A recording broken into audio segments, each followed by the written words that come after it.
आज 30 से 40 के दशक के famous director actor Sohrab Modi की बात करने वाले हैं हम। ये वो थे जिन्होंने हिंदी सिनेमा को शुरुआत से ही देखा। पुकार, झांसी की रानी और जेलर जैसी फिल्में उन्हीं की देन हैं। पारसी परिवार में जन्मे सोहराब मोदी का रुझान बचपन से ही फिल्मों की तरफ था।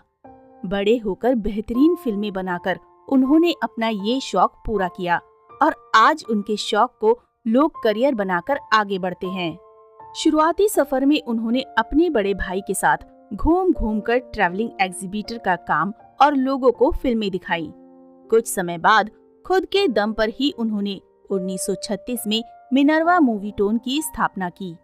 इस प्रोडक्शन हाउस के बैनर तले उन्होंने कई बेहतरीन फिल्में बनाई। सोहराब मोदी की फिल्मों का क्रेज इस कदर था कि अंधे भी थिएटर में उनकी फिल्में देखने जाते थे। हालांकि फिल्मों के लिए उनका यही प्यार उनकी कमजोरी भी रहा। तेज बुखार में भी वो फिल्मों की शूटिंग नहीं रोकते थे। फिल्मों की एडवांस बुकिंग के नाम पर लोग उनसे पैसा हड़प लेते थे। जिंदगी के आखिरी समय पर सोहराब मोदी को बोन मैरो कैंसर हुआ, जिस वजह से उन्होंने 28 जनवरी 1984 को 86 साल की उम्र में दुनिया को अलविदा कह दिया।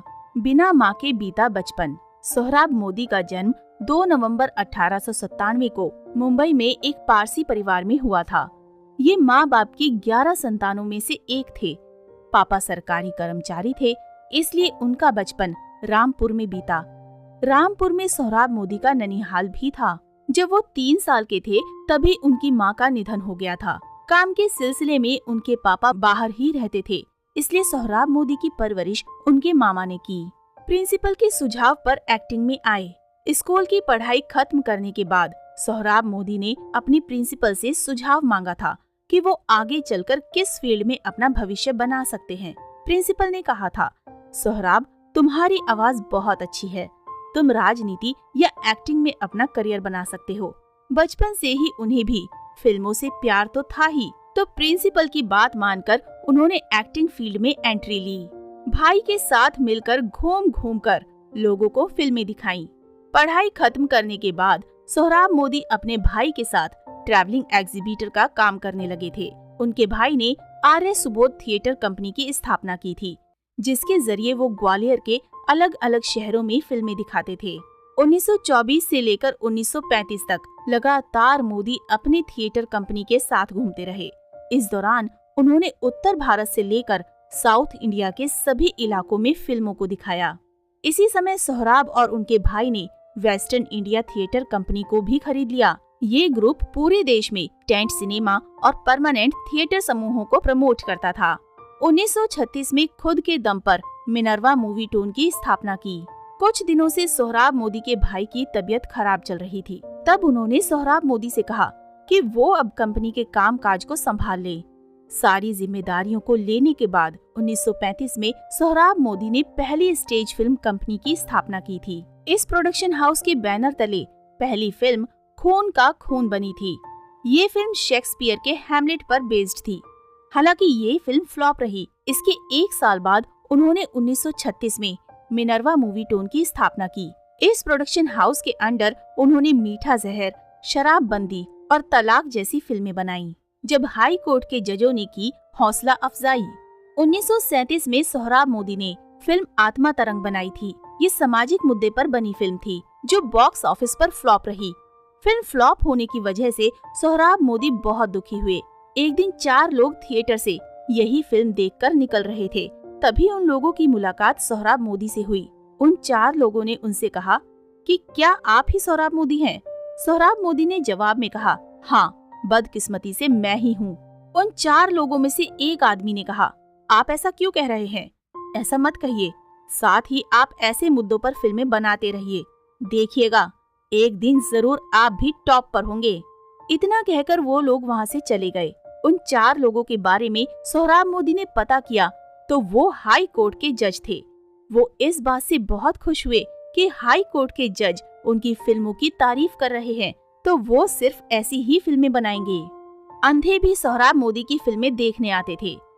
50 के दशक का एक किस्सा बहुत मशहूर है। 1950 में जब सोहराब मोदी की फिल्म शीश महल को मिनर्वा थिएटर में दिखाया जा रहा था, उस समय सोहराब मोदी भी वहाँ पर मौजूद थे। वहीं पर मौजूद एक आदमी आंख बंद करके पिक्चर देख रहा था। उसकी इस आदत से वो परेशान हो गए। वो सोचने लगे कि फिल्म इतनी खराब है कि वो आंखें बंद करके फिल्म देख रहा है। उन्होंने अपने एक हेल्पर को उसके पास खराब फिल्म की वजह से पैसे लौटाने के लिए भेज दिया। हेल्पर ने आकर सोहराब मोदी को बताया कि वो आदमी अंधा है, लेकिन उसे सोहराब मोदी की फिल्मों से बहुत प्यार है, इसलिए वो थिएटर में सिर्फ उनकी आवाज सुनने आया था। तेज बुखार में भी फिल्मों की शूटिंग नहीं टालते थे सोहराब मोदी। सोहराब मोदी की पत्नी मेहताब ने उनके साथ कई फिल्मों में काम किया था। उन्होंने एक इंटरव्यू में इस बात का खुलासा किया था कि फिल्मों के अलावा सोहराब मोदी को कुछ भी नहीं भाता था। तेज बुखार में भी वो फिल्मों की शूटिंग नहीं टालते थे। दिन रात बस वो फिल्मों के लिए जिया करते थे। सोहराब मोदी ने दिलाई थी के आसिफ को फिल्म मुगले आजम। के आसिफ फिल्म मुगले आजम को एक बेहतरीन फिल्म बनाना चाहते थे। इस वजह से समय और पैसे दोनों की ही कमी हो गई थी।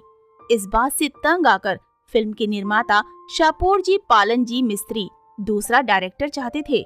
कुछ समय उन्होंने सोहराब मोदी को फिल्म के लिए चुना। कई मीटिंग के बाद ये बात तय हो गई कि फिल्म को सोहराब मोदी डायरेक्ट करेंगे। एक दिन सोहराब मोदी मुगले आजम का सेट देखने गए। लौटते समय उनकी गाड़ी खराब हो गई तो शापूर जी ने अपने ड्राइवर को उन्हें घर छोड़ने के लिए कहा। शापूर जी का ड्राइवर रास्ते में सोहराब मोदी से कहने लगा, साहब, आसिफ मियाँ भी अजीब आदमी है। यहाँ शूटिंग पर अनारकली के लिए हीरे मोती की जिद करता है, लेकिन खुद उसके पास केवल 2 जोड़ी कुर्ता पजामा है। यहाँ दिन में हीरे पन्नों की बात करता है, जमहूरियत की बात करता है, लेकिन खुद एक छोटे से घर में रहता है, सोता भी चटाई पर है। इतना ही नहीं, जब सैलरी आती है तो दोस्तों और स्टूडियो के मजदूरों में बांट देता है। साहब, ये के आसिफ बड़ा भला आदमी है। गाड़ी में ड्राइवर की बात का सोहराब ने कोई जवाब नहीं दिया, लेकिन उसकी बात उनके दिल पर लग गई। उन्होंने घर पहुंचकर शापूर जी को फोन लगाया और कहा, मैं इस फिल्म को डायरेक्ट नहीं करूंगा। मेरी एक सलाह है कि अगर आप इस फिल्म का भला चाहते हैं तो के आसिफ के अलावा फिल्म का निर्देशन किसी और को मत दीजिए। इस तरह फिल्म के डायरेक्टर बने के आसिफ और 1960 में रिलीज हुई मुगले आजम बॉक्स ऑफिस पर सुपर हिट साबित हुई।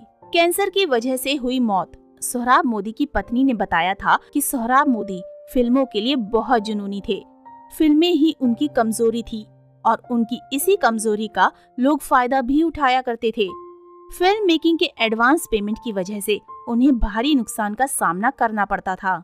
जिंदगी के आखिरी पलों में Sohrab Modi bone marrow cancer का शिकार हो गए थे, जिस वजह से 28 जनवरी 1984 को 86 साल की उम्र में उन्होंने दुनिया को अलविदा कह दिया था। तो दोस्तों, अभी के लिए बस इतना ही। मिलते हैं अगले वीडियो में। तब तक आप सब अपना ध्यान रखिएगा। Bye bye.